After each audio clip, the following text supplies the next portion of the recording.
Coach, can you recap the game? Maybe over-strategizing on my part. We're getting ready to go into a 4-game kind of streak. Trying to conserve a little bit, trying to make sure we have it. At the same time, I think we started a little bit more passive defensively, just because I didn't want to extenuate a ton of legs. Then we realized we were giving up way too much, so we picked it up a little bit. But I thought the execution of what they were trying to do was pretty good, pretty clear-cut. We just got lost on a little of our matchups. I would say probably maybe a C+ on our execution, but we had 56 points in the paint, which is something that we've been trying to attack. Just getting higher percentage shots, tougher shots, and getting to the free throw line.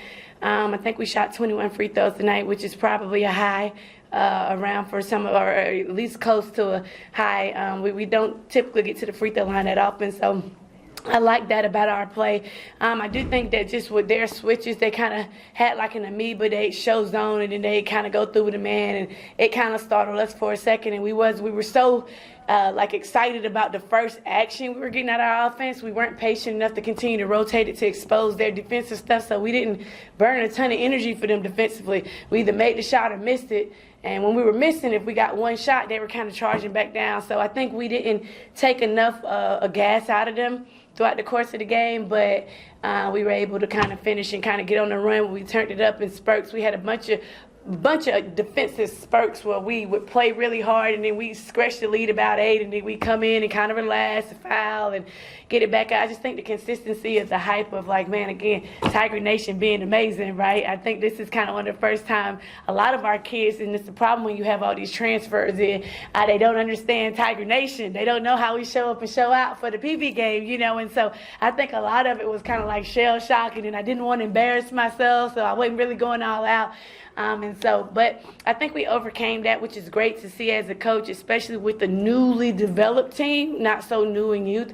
But we were able to finish out pretty strong, so I was excited about that. Before we talk about the players, talk about how you feel going 8-0 in the SWAC. I don't really feel anything. I mean, I feel like every game we're trying to one game at a time. I feel like we're getting a lot of teams' best, and it's preparing us. I don't know what we're birthing to see down the road, but we're seeing a lot of different looks, and I just like that we can lock in and execute at tough moments. I don't think we put together like a 40-minute game in the SWAC yet where we were just doing everything on sync. We've let a lot of kind of give and take back in the game. So every game we take one game at a time.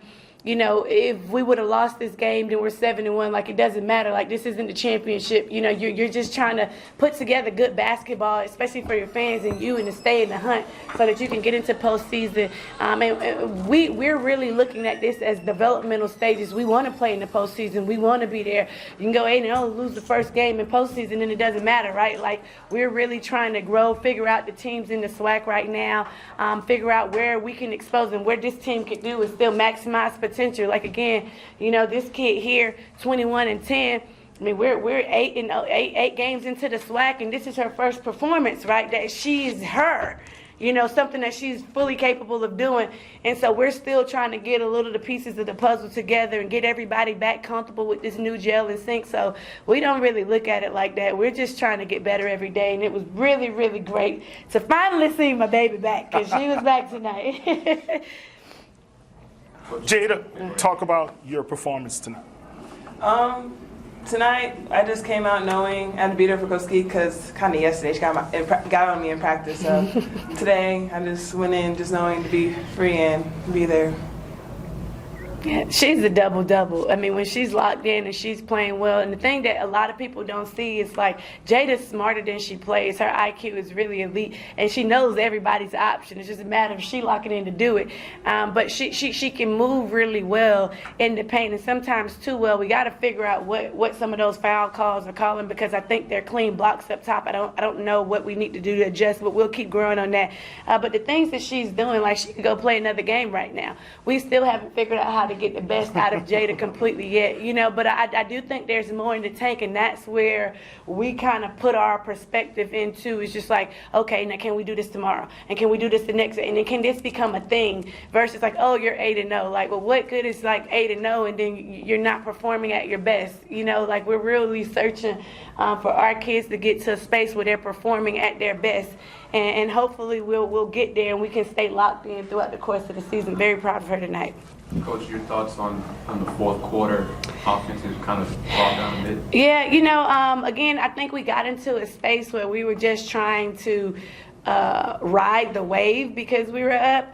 And I think we got a little passive just because we were getting really good shots. We were just missing them. I mean, we drew up some stuff and some blobs and, they were fouling and we were missing layups point blank, and I think that's just another part of what I was saying, just our paint production, getting better at that. Then we started relying too much on that shot and our perimeter shooters weren't looking to shoot. Every time we catch it, we were trying to drive and it played a little into their hand at times because they were trapping a little bit.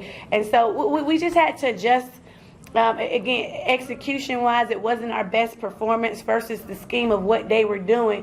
But I didn't want to rattle us too much. And with the crowd being new to us and then get us uneasy, I really just tried to ride the wave right because we had a substantial lead early on and just try to finish this game out with some composure and teach in this moment versus being completely upset that we were giving up all of these runs. What does having a crowd mean to your team? What does having a crowd? What does it mean? Like, do you guys? I think they love it. It's like it's so cool. Like I hear them in the locker rooms and stuff talking about the fan support and they're on the comments and all of that. Like know that you're working for something and that people are excited. Yeah, like that's pretty cool. So I think that they love that. We do. Yeah. It's a family culture here, knowing that our fans got our back, especially as that's when sports is growing. Jaida, do you accept the challenge that coaches, the high expectations he has for you? I always accept Coach Skeete's challenge. And I have a lot of them. I do. What about Fan Troy? She helped spark you guys defensively with those steals, and Jaida, you just laying them in nice and smooth. Looked like Kareem Abdul-Jabbar at times. But talk about that, how you guys were working so well together in crucial times. Well, that's my roomie. So we talk about this, we know together, so we know how each other is. This morning, actually, she was like, I need you today. So it was just being there for her. Awesome. All right. Thank you. Congrats. Proud of you.